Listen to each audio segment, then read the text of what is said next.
During the formative first 15 years of my life, my family and I embarked on a total of 5 relocations.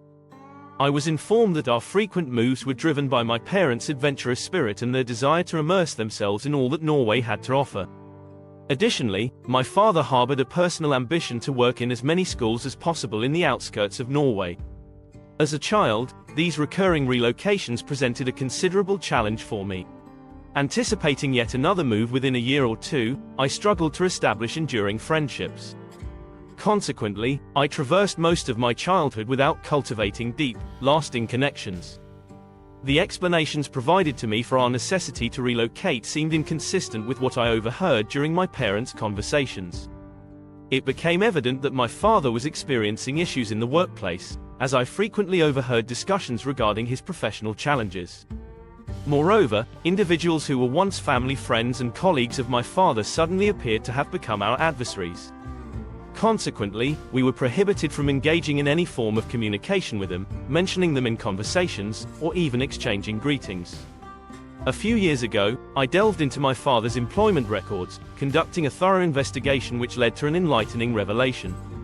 It became apparent that post-1983, each educational institution where he had served had issued an ultimatum to him, to either resign voluntarily or face termination.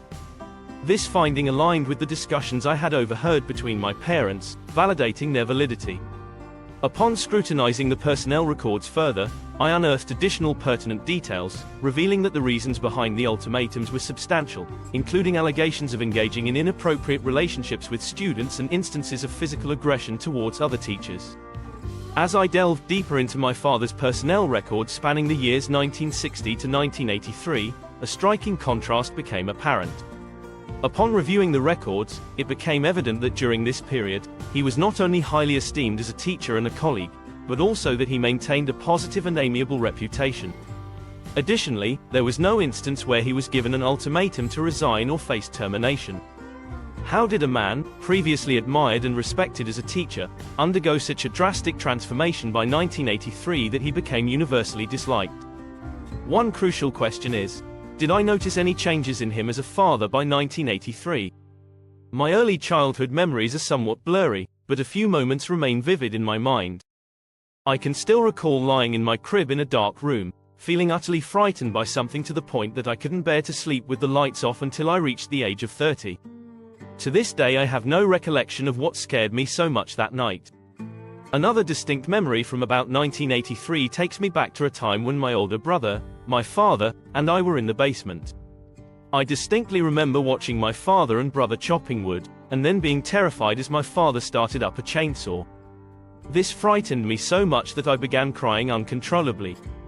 Instead of consoling me, my father found my distress amusing and revved up the chainsaw even louder, which only intensified my fear. To make matters worse, he and my brother laughed at me, teasingly calling me a mama's boy. In the years of 1983 and 1984, my father, despite his busy schedule, sometimes managed to carve out a bit of time to play with me. My yearning for his attention during those moments was quite profound. However, when we did play, he would often doze off, leaving me feeling a mixture of disappointment and reluctance to disturb him. I wanted to savor those rare moments when my father finally paid attention to me even though he was sleeping. In the year 1984, our family did not have a telephone at home.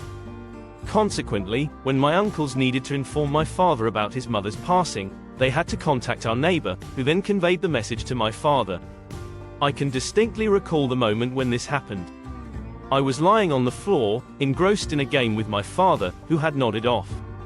I felt an overwhelming sense of joy that he was finally spending time with me, as he was usually preoccupied with my older brother. Suddenly, the doorbell rang, and my father received the heartbreaking news of his mother's passing. His emotional response was to cry, and I remember feeling frightened and wanting to offer him comfort. However, when I approached him to console him, he lashed out at me, yelling at me to get the F out of his sight. I can only recall specific instances of my father's behavior from 1983-84, and those memories might help explain his sudden change. However, because my memories are limited before 1983, I can't say for certain if he changed as a father or if he had been the same all along. It's crucial to note that he was not a good father to me. A caring and supportive father doesn't take pleasure in scaring his son with a chainsaw or demeaning him by calling him a mama's boy or shouting at him to leave his sight.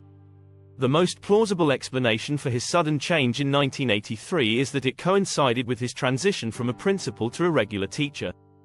It seems that when his boss, the school principal, denied him additional teaching hours and more responsibilities, it led to chaos, ultimately culminating in my father physically confronting a prominent member of the school board.